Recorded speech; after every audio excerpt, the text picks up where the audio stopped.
നമ്മുടെ ഈ ഗംഗാ നദിയുടെ ഒറിജിനെ കുറിച്ച് ചെറിയൊരു അപ്ഡേറ്റ് തരാം. നമ്മൾ നല്ലൊരു ശതമാനം ആൾക്കാർക്ക് അറിയത്തില്ല. നമ്മളൊക്കെ ഗംഗാ നദി ഒഴുകുന്ന എവിടെ നിന്നാണെന്ന് നോക്കുമ്പോൾ നമ്മളൊക്കെ വിശ്വസിക്കുന്നത് ഗംഗോത്രി ഗ്ലേഷ്യർ എന്നാണ് ഗംഗാ നദി സ്റ്റാർട്ട് ചെയ്യുന്നതെന്നാണ് പലരും പറയാറ്.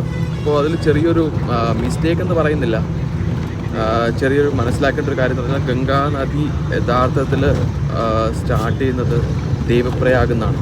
ഈ ഗംഗോത്രിയിൽ നിന്ന് ഒരു നദി, അത് ഹിമാലയാസ്, ഗംഗോത്രി ഗ്ലേഷ്യർ, ഗോമുഖ്, ഈ സ്ഥലത്ത് നിന്ന് ഒഴുകുന്ന നദി യഥാർത്ഥത്തിൽ നമ്മൾ വിളിക്കുന്നത് ഭാഗീരഥി എന്നാണ്.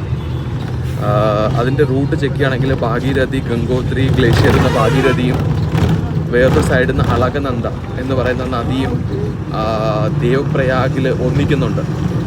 അവിടെ നിന്നാണ് യഥാർത്ഥത്തിൽ ഗംഗ സ്റ്റാർട്ട് ചെയ്യുന്നത്. ഗംഗാ നദി സ്റ്റാർട്ട് ചെയ്യുന്നത് യഥാർത്ഥത്തിൽ ദേവപ്രയാഗ് എന്നാണ്.